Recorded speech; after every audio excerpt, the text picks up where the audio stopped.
The 8.6 crore Josh Inglis deal at the IPL mini auction, he was signed by the Lucknow Super Giants, is getting everyone's attention at the moment. There are details coming out of that deal and that makes it curious and murky at the same time. Let's go one by one. We've already seen headlines doing the rounds of Ness Wadia, co-owner of the Punjab Kings, also the franchise that he used to play with earlier. He's gone ahead and called Josh Inglis's behavior unprofessional. Why that?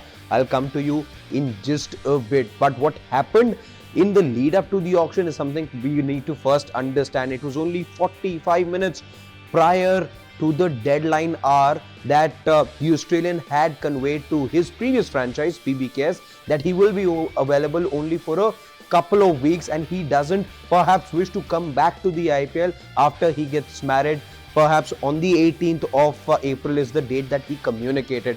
Keeping that in mind, the Punjab franchise went ahead and decided to let go of him. Just remember, 45 minutes, it was in that time frame that the decision was then communicated by the franchise to the IPL Governing Council as well, and then they had to go back to the drawing board at the last hour, and this is something that Ness Wadia and the PBKS did not like at that time, and that's why he says that that shorter notice, knowing how retentions work, should have probably come earlier, not at the last hour. And that behavior, Ness Wadia goes ahead and labels it unprofessional. But that's only one half of the story. What we're now getting to know, these are reports that are doing the rounds now, that perhaps SRH and LSG knew something that Punjab Kings did not know, and that is also causing some sort of hurt to the franchise.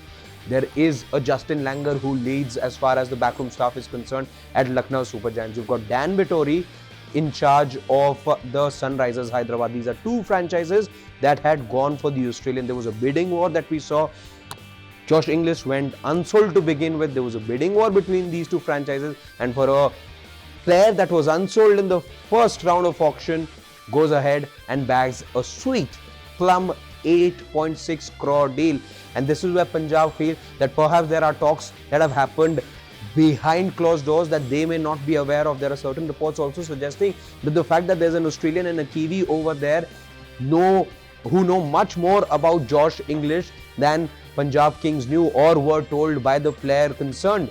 There's also reports doing the rounds that perhaps he may have been convinced to not look at an immediate honeymoon, something that he had told his previous franchise, but perhaps there is a school of thought as well that he may just have been convinced to get done with the wedding, miss out on a couple of games, but ensure that he has come back for the IPL 2026 season we're talking about over here.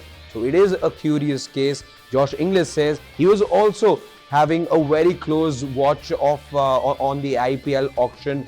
He saw himself get unsold in the first round, then put off his television with the Ashes on his mind the following day. He wakes up not for the Ashes only, but also to figure out that he's managed to get a very sweet 8.6 crore deal from the Lucknow Super Giants.